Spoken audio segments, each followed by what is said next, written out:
যে বিয়ে করবে সে আগে দেখবে মেয়েটা দিনদার কিনা, ঠিক কিনা বলেন? দিনদারি তাকে প্রাধান্য দিতে হবে। যদি কোনো মেয়ে ছেলেকে দেখে তাহলে দেখতে হবে ছেলে নামাজ পড়ে কিনা, ছেলে দিন বসে কিনা, ছেলে সিগারেট বিড়ি খায় কিনা, নেশা করে কিনা। এগুলা কি আমরা দেখি নাকি? দেখি না। শুধু দেখি শ্বশুরের কি আছে, ব্যাংক ব্যালেন্স আছে নাকি, ঢাকায় বরিশালে বগুড়াতে বিল্ডিং বালাখানা আছে নাকি, জায়গা জমি আছে নাকি, এগুলোই আমরা বেশি বেশি লক্ষ্য করি। কিন্তু আমার নবীজি বললেন যে দিনদারি তাকে প্রাধান্য দিবে সে জিতে গেল, আর যে দিনদারি তাকে প্রাধান্য দিবে না সে হেরে গেল। দিনকে কি করতে হবে? প্রাধান্য দিতে হবে। দিনদার মেয়ে দেখে বিবাহ করবেন, বলে ইনশাআল্লাহ। আমার প্রিয় ভাইরা, দিন দেখে বিবাহ করতে হবে। বর্তমান আমরা ওই যে হাসাবিহা বংশ দেখি। আগের সময় বংশ দেখতো মণ্ডল বংশ, চৌধুরী বংশ, পাঠান বংশ, দেখতো কি দেখতো না? দেখতো। কিন্তু বর্তমান দেখে বংশ আর দেখে না। বর্তমান দেখে আওয়ামী লীগ করে না বিএনপি করে, না জামাত করে, ঠিক কিনা বলেন? যদি বিএনপি করে বিএনপির সঙ্গে বিএনপির বিয়ে হয়ে যায়, ঠিক কিনা? জামাতে জামাতে মিল বিয়ে, এরকম একটা সিস্টেম হচ্ছে বর্তমান। যাই হোক আমার প্রিয় ভাইয়েরা, তাহলে 1 নম্বর হচ্ছে আদর্শবান মা সন্তানকে আমরা উপহার দিব। আমার প্রিয় ভাইয়েরা, মা যদি নামাজি হয় মেয়েটাও নামাজি হবে। মা যখন নামাজ আদায় করবে আপনার মেয়েটাও মার দেখে দেখে নামাজ আদায় করবে। মা যখন সেজদা দিবে আপনার মেয়েটা মার দেখে দেখে সেজদা দিবে। আর মা যদি টিকটক চালায়, মা যদি ফেসবুকের মধ্যে ভিডিও দেখে, তাহলে দেখবেন আপনার মেয়েটা একটু বড় হয়ে গেলে আপনার মেয়েটাও টিকটক, ফেসবুক, ইউটিউবের মধ্যে চলে যাবে, ঠিক কিনা বলেন? আমার প্রিয় ভাইয়েরা, আদর্শবান মা উপহার দেব। 2 নম্বর হচ্ছে আদর্শবান বাবা। আমরা সবাই চাই যে আমাদের সন্তানগুলো আদর্শবান হোক, ঠিক কিনা বলেন? আচ্ছা, আপনারা কি কেউ এখানে চান যে আপনার সন্তান ধর্ষক হোক? আমরা কি চাই? কেউ চাই না। আমরা চাই আমাদের সন্তানগুলো আদর্শবান সন্তান হোক। তাহলে আদর্শবান সন্তান বানাইতে গেলে যারা বাবা আছে আমরা, আমাদেরকে আদর্শবান হতে হবে। অনেক বাবারা আছেন সন্তানদের দ্বারা সিগারেট আনতে দেয়, আছে না? এরকম এদিকে আছে, আনতে দেয় সিগারেট, কিন্তু এটা করা যাবে না। এটা আমরা করবো ইনশাআল্লাহ। আমার প্রিয় ভাইরা, আজকে আমরা মুসলমান কিন্তু ইসলাম বুঝি না, দিন বুঝি না। আভ্যন্তরিক কিছু ষড়যন্ত্র আছে, ঠিক কিনা বলেন? আমাদের যে শিক্ষা ব্যবস্থা, বর্তমান যে শিক্ষা ব্যবস্থা, এই শিক্ষা ব্যবস্থা, যে শিক্ষা আমরা অর্জন করতে, শিক্ষা ব্যবস্থা, এই শিক্ষা ব্যবস্থা আমরা অর্জন করে দিন কি, ইসলাম কি, আকীদা কি, এই কিচ্ছু বুঝি না আমরা। আভ্যন্তরীণ ষড়যন্ত্র আছে। আমার প্রিয় ভাইরা, আপনি মুসলমান, আমি মুসলমান, আপনার সন্তান মুসলমান, আপনার সন্তান কোরআন জানবে, আপনার সন্তান হাদিস জানবে, আপনার সন্তান মাসআলা মাসাইল জানবে, আপনার সন্তান ইংলিশ জানবে, বালাগাত, মান্তিক সব কিছু জানবে, ঠিক কিনা বলেন? আমার প্রিয় ভাইরা, মনে রাখতে হবে পৃথিবীর সূচনা লগ্ন থেকে শুরু করে যারা ইসলামকে বন্ধ করার পায়তারা চালিয়েছিল, আবু জেহেল ইসলামকে বন্ধ করার পায়তারা চালিয়েছিল, উতবা ইসলামকে বন্ধ করার পায়তারা চালিয়েছিল, সাইবা, ওয়ালিদ বিন মুগিরা সহ যারা ইসলামকে বন্ধ করার পায়তারা চালিয়েছিল, এই ব্যক্তিগুলো পৃথিবীর জমিন থেকে নাস্তানাবুদ হয়েছে। কথা বলো ঠিক কিনা মুসলমান? আজকে যারা যে বামার রাম ইসলামকে, নবীজির আদর্শকে বন্ধ করার পায়তারা চালাবে, বুঝে নিতে হবে এদের দশা হবে আবু জেহেলের মতো, এদের দশা হবে ফেরাউনের মতো, এদের দশা হবে নমরুদের মতো। কথা বলো ঠিক কিনা মুসলমান? কিছু আছে না প্রিয় ভাইরা? 5 আগস্টের পরে মোটামুটি মাহফিল ভালোই হচ্ছিল, কিন্তু বর্তমান একটা সমস্যা শুরু হয়ে গেছে। এই মাহফিলগুলো আবার বন্ধ হয়ে যাচ্ছে। কি একটা অবস্থা!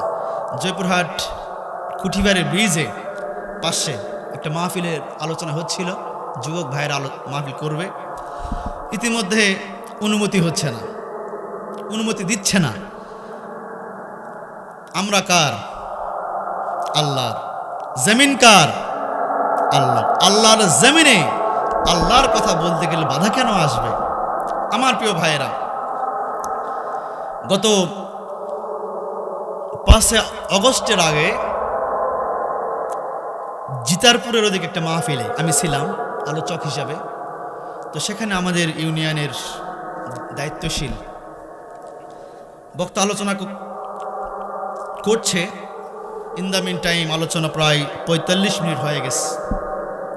এমন সময় আমাদের ইউনিয়নের দায়িত্বশীল ভাই বলতেছে যে এইরকম আলোচনা ওয়াজ করলে আগামীতে আর মাহফিল করার অনুমতি দেওয়া হবে না। নাউজুবিল্লাহ। এরকম আলোচনা করলে আগামীতে মাহফিল করার অনুমতি আমরা দিব না, অনুমতি আমরা দিব না। তাহলে বুঝেন কে বলেছিল এটা? 5 আগস্টের আগে। প্রিয় ভাইয়েরা, ওই বক্তার আলোচনার বিষয় ছিল আল্লাহর জমিনে আল্লাহর দ্বীনকে বাস্তবায়ন করা। আমার প্রিয় ভাইয়েরা, মনে রাখতে হবে পৃথিবীর শুরু থেকে নিয়ে ঈসা রুহুল্লাহ মুহাম্মদ সাল্লাল্লাহু আলাইহি ওয়াসাল্লাম পর্যন্ত যত নবীগণ, রাসূলগণ, সাহাবায়ে কেরাম, তাবেঈন, তাবেঈন, মুতাকদ্দিমিন, মুতাআখিরিন, ফুদালা, তুলাবা, নুতবা, ইমাম বুখারী বলেন, ইমাম ইউসুফ বলেন, ইমাম বলেন, খতিব বলেন, যারা এই পৃথিবীতে উলামায়ে কেরাম এসেছে, প্রত্যেকের উপরে আল্লাহর জমিনে আল্লাহর দ্বীনকে বাস্তবায়ন করা আল্লাহ রাব্বুল আলামিন ফরজ করে দিয়েছে। কথা বলো ঠিক কিনা মুসলমান? আপনি আওয়ামী লীগ হন, বিএনপি হন, যে কেউ হন না কেন, প্রত্যেক মানুষের উপর ফরজ আল্লাহর জমিনে আল্লাহর দ্বীনকে কায়েম করতে হবে, কায়েম দায়েম রাখতে হবে।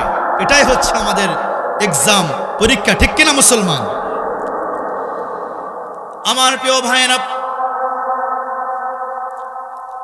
আমার নবীজি জনাবে মুহাম্মদুর রাসূলুল্লাহ সাল্লাল্লাহু আলাইহি ওয়াসাল্লাম তিনি বললেন, আদর্শবান সন্তান বানাইতে গেলে পিতা মাতাকেও আদর্শবান হতে হবে। আমার নবীজি বললেন, ক্বালান নাবিয়্যু সাল্লাল্লাহু আলাইহি ওয়াসাল্লাম, বিসমিল্লাহি আল্লাহুম্মা জান্নিবিনাশ শাইতানা ওয়াশ শাইতানা মা রাযাকতানা। আমার নবীজি বললেন, কোন স্বামী যখন কোন স্ত্রীর কাছে যাবে, স্বামী যখন তার স্ত্রীর কাছে যাবে, তখন এই হাদিসটি পড়বে, এই দোয়াটা পড়বে, বিসমিল্লাহি আল্লাহুম্মা জান্নিবিনাশ শাইতানা ওয়াশ শাইতানা মা রাযাকতানা। পড়েছেন আপনারা? পড়ছেন? এই দোয়াটা পড়তে হবে। পড়লে সেখানে কোনো শয়তান আসবে না। সাহাবায়ে কেরাম আল্লাহর নবীকে বললেন, ইয়া রাসূলুল্লাহ, ইয়া হাবিবাল্লাহ, আপনি জি বললেন এই দোয়াটা পড়তে হবে। ইয়া রাসূলুল্লাহ, ইয়া হাবিবাল্লাহ, যদি কেউ না পড়ে তাহলে কি হবে আমরা জানতে চাই। আল্লাহর নবী জনাবে মুহাম্মদ সাল্লাল্লাহু আলাইহি ওয়াসাল্লাম বললেন, স্বামী যখন স্ত্রীর কাছে যাবে, স্ত্রী যখন স্বামীর কাছে আসবে, তখন বলবে, বিসমিল্লাহি আল্লাহুম্মা জান্নিবিনাশ শাইতানা ওয়াশ শাইতানা মা রাযাকতানা। যদি কোনো ব্যক্তি না পড়ে, তাহলে স্বামী স্ত্রীর মাঝখানে শয়তান চলে আসবে, স্বামী স্ত্রীর মাঝখানে শয়তান চলে আসবে। আর সেখান থেকে যদি কোনো সন্তান পৃথিবীতে আগমন করে, ওই সন্তান বেনামাজি হবে, ওই সন্তান জেনাখোর হবে, ওই সন্তান খারাপ পথে অতিবাহিত বেশি বেশি চলে যাবে, খারাপ পথে যাবে, কারণ শয়তান আসবে। আপনি আপনার স্ত্রীর মাঝে শয়তান আসছে, শয়তান। সুতরাং সন্তানকে আদর্শবান বানাইতে গেলে মা বাবাকে আদর্শবান হতে হবে। আমার প্রিয় ভাইরা, এই দোয়াটা আমরা পড়ব। আমার প্রিয় ভাইরা, আমার নবীজি বললেন, সন্তান যখন পৃথিবীতে আগমন করবে, সন্তানের ডান কানে আযান দেবে, বাম কানে ইকামত দেবেন। সন্তান ছেলে হোক অথবা মেয়ে হোক, ছেলে হোক অথবা মেয়ে হোক, ডান কানে আযান, বাম কানে ইকামত। কিন্তু আমাদের মধ্যে অনেক ভাই আছে, ছেলে সন্তান হলে বড্ড খুশি হয়ে যায়, আর মেয়ে হলে মনটা খারাপ হয়। আছে না? না এরকম আছে? ছেলে হলে গরু জবাই করে 10 গ্রাম গোস্ত খাওয়ায়, মিষ্টি খাওয়ায়। এই মেয়ে হলেই মনটা খারাপ হয়ে যায়, এরকম আছে। আচ্ছা, এখানে ছেলে সন্তান আছে কার কার? একটু হাত তোলেন দেখি। ছেলে আছে কার কার? মাশাআল্লাহ, আল্লাহ পাক কবুল করুক, আমিন। মেয়ে আছে কার কার? মেয়ে, মাশাআল্লাহ। তা ছেলে মেয়ে দুটাই আছে কার কার? হাত উঠান দেখি। ছেলেও আছে মেয়েও আছে, এরকম মাশাআল্লাহ, আল্লাহু আকবার। আমরা দোয়া করছি যাদের ছেলে সন্তান নাই আল্লাহ পাক তাদেরকে ছেলে সন্তান দান করুক, আমিন। যাদের মেয়ে নাই আল্লাহ পাক তাদেরকে মেয়ে দান করুক, আমিন। তো একজন মুসল্লি প্রশ্ন করলো, হুজুর আমার তো বয়স 80 বছর হয়েছে, আমার তো ছেলে নাই, প্রতিবার আল্লাহর কাছে বলি আল্লাহ আমাকে ছেলে সন্তান দেন, এই বলতে বলতে আমার 7টা মেয়ে হয়েছে। কয়টা মেয়ে? এইবার ছেলে হবে, আরেকটা নিল, মেয়ে হলো। আল্লাহ আরেকটা ছেলে দেন, আবার সন্তান নিল, আবার মেয়ে, বলতে বলতে 7টা মেয়ে হয়েছে। হুজুর বয়স এখন 80 বছর হয়ে গেছে, আর কি হবে? আমার প্রিয় ভাইয়েরা, আমি বললাম দোয়া করেন, আর আল্লাহ রব্বুল আলামিনের কাছে দোয়া করেন, চেষ্টা করেন দেওয়ার মালিককে। আল্লাহ 80 বছর সন্তান হয় না? হয়। আল্লাহ পাক যদি দান করেন হয়ে যাবে ইনশাআল্লাহ। আমার প্রিয় ভাইয়েরা, ডান কানে আজান, বাম কানে ইকামত দিবেন। অনেক সময় আমরা দেখি সন্তান হয়ে গেলে মুয়াজ্জিন সাহেবকে খুঁজি, ইমাম সাহেবকে খুঁজি, আসছে না নাই। আপনি বাবা হয়েছেন, আপনি আপনার সন্তানের ডান কানে আজান, বাম কানে ইকামত আপনিই দিবেন। আপনি দাদা হয়েছেন, নানা হয়েছেন, আপনি নিজেই আজান ইকামত দিবেন তো ইনশাআল্লাহ দিবেন। এরপরে হচ্ছে সন্তান যখন পৃথিবীতে আগমন করবে তখন সন্তানকে তাহনিক করাবেন। কি করাবেন? তাহনিক। এই আমলটা ঢাকায় বেশি হয়, ঢাকায়, বরিশালে বেশি হয়, উত্তরবঙ্গে খুবই কম। আমার নবীজি বললেন পৃথিবীতে যখন কোনো সন্তান আগমন করবে সন্তানগুলোকে তাহনিক করাবেন।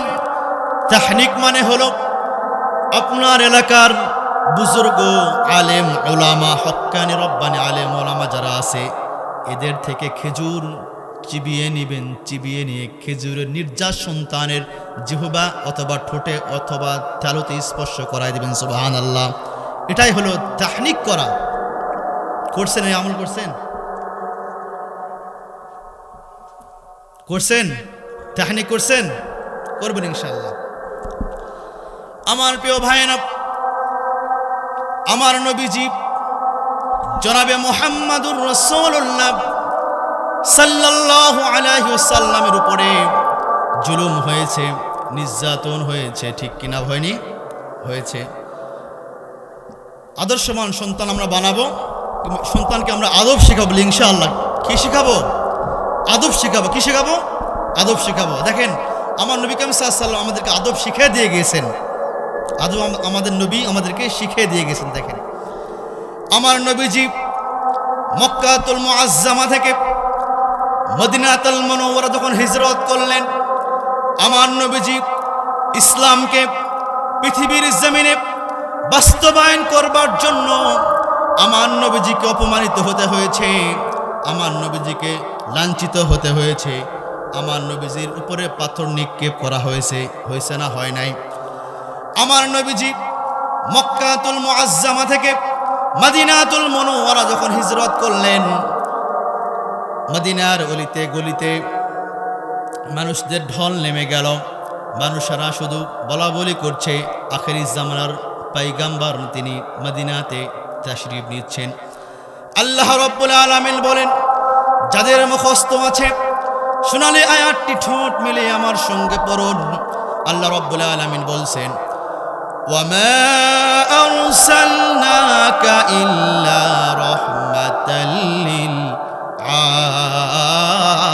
আলামিন। আল্লাহু আকবার। আমার নবীজি রাহমাতাল লিল আলামিন। আল্লাহ রাব্বুল আলামিন বলছেন, আমি আমার নবীকে পৃথিবীর জমিনে রহমত স্বরূপ পাঠিয়েছি। আমার নবী মানব জাতির জন্য রহমত, আমার নবী জিন জাতির জন্য রহমত, আমার নবী আরশ কুরসি লৌহ কলম সবার জন্য আমার নবী রহমত। সুবহানাল্লাহ।